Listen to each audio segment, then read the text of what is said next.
جتنے بھی کامیاب لوگ تھے ان میں ایک چیز مشترک تھی کہ وہ آٹو سجیشن یعنی کہ خود کلامی کرتے تھے۔ انسان جس طرح کی خود کلامی اپنے ساتھ کرتا ہے ویسے ہی اس کے خیالات بنتے ہیں اور انہی خیالات سے اس کے حالات بنتے ہیں۔ یہ تمام کامیاب لوگ خود کلامی کے ذریعے خود کو یقین دلاتے رہے کہ ہاں میں کر سکتا ہوں، اور اسی یقین کی بدولت وہ کامیابی پاتے۔ نمبر 5، مخصوص شعبے میں محنت۔ ان تمام کامیاب لوگوں نے ایک مخصوص شعبے میں محنت کر کے کامیابی حاصل کی، جیسے ایڈیسن نے بلب پر کام کیا، برجسٹون نے گاڑیوں کی صنعت کو اختیار دیا، اور اینڈریو کارنیگی نے اسٹیل انڈسٹری پکڑ لی۔ ایک کام کو اختیار کرنے کے لیے بعد انہوں نے اس میں پوری توانائی جھونک دی اور نتیجتاً وہ کامیابی کے حقدار ٹھہرے۔ نمبر 6، تخلیقات۔ یہ تمام کامیاب لوگ تخلیق نگاری اور امیجنیشن کے گروہ تھے۔ یہ خواب دیکھتے تھے اور اس کی تعبیر کے لیے جدوجہد شروع کر دیتے تھے اور پھر کامیاب ہو جاتے تھے۔ اللہ ہر انسان کو موقع دیتا ہے۔ ہم سمجھتے ہیں کہ موقع صرف قسمت والے کو ملتا ہے، حالانکہ یہ غلط سوچ ہے۔ موقع کی تیاری کا نام قسمت ہے۔ نمبر 7، منصوبہ بندی۔ کامیاب لوگوں میں 7ویں بڑی خوبی یہ تھی کہ یہ لوگ انتہائی منظم انداز میں وقت گزارتے تھے۔ یہ بات یاد رکھیں کہ پلاننگ بڑے کاموں کی نہیں بلکہ چھوٹے چھوٹے کاموں کی ہوتی ہے۔ منصوبہ بندی کو اگر ہم ایک جملے میں سمونا چاہیں تو کچھ یوں ہوگا کہ وسائل اور ذرائع کو بہترین انداز میں استعمال کرنا۔ اب جو ان وسائل کو جتنا بہتر استعمال کرے گا وہ اتنا ہی کامیاب ہوگا۔ نمبر 8، ضبط نفس۔ کامیاب لوگوں میں ایک خوبی یہ بھی تھی کہ سب لوگ خود پر کنٹرول کرنا جانتے تھے۔ ان لوگوں نے خود کو اپنے موڈ کے مطابق تابع نہیں کیا بلکہ موڈ کو اپنے تابع کر دیا۔ ہر وہ انسان جو اپنے مزاج اور کیفیت کے ساتھ لڑنا جانتا ہو، اس کو کنٹرول کر سکتا ہو، وہ مختصر وقت میں شاندار نتائج حاصل کر سکتا ہے۔ نمبر 9، استقامت۔ ان لوگوں میں ایک اور خوبی استقامت تھی۔ یہ لوگ اپنے ارادوں پر ڈٹے رہتے اور کیسی بھی مشکل حالات پر آنے پر اپنے عزائم سے پیچھے نہ ہٹتے۔ دانا کہتے ہیں کہ استقامت میں ہی کرامت ہے۔ استقامت کرنے والے انسان کے ساتھ اللہ کی مدد ہوتی ہے اور یہی مدد اس کو کسی بڑے نتیجے تک پہنچا دیتی ہے۔ Number 10، power of master mind. کامیاب لوگ کی ایک خوبی یہ بھی تھی کہ انہوں نے اپنی ذہانت، تجربے اور تحقیق سے بھی بھرپور مدد لی اور اس کے ساتھ جتنے بھی بڑے دماغ کے لوگ تھے انہیں اپنے حلقہ مشاورت میں شامل کیا اور ان کی خدمات سے پوری طرح مستفید ہوئے۔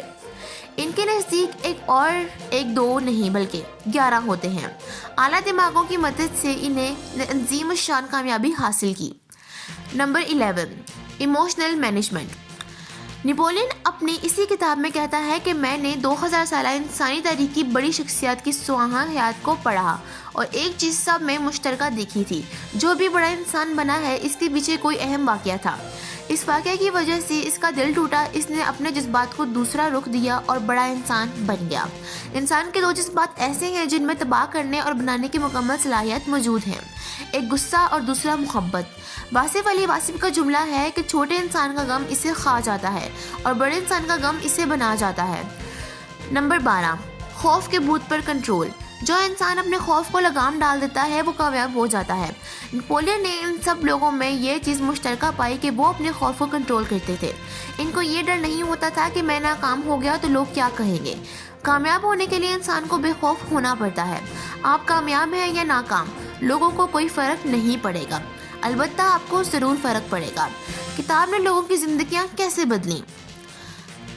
باربرا این کرونا، مشہور امریکی بزنس خاتون، مقررہ مصنفہ اور کارکن گروپ کی بانی، بتاتی ہیں کہ اس کتاب میں موجود ہنری فورڈ کی کہانی نے مجھے پیسوں کے بارے میں بہترین آئیڈیا دیا۔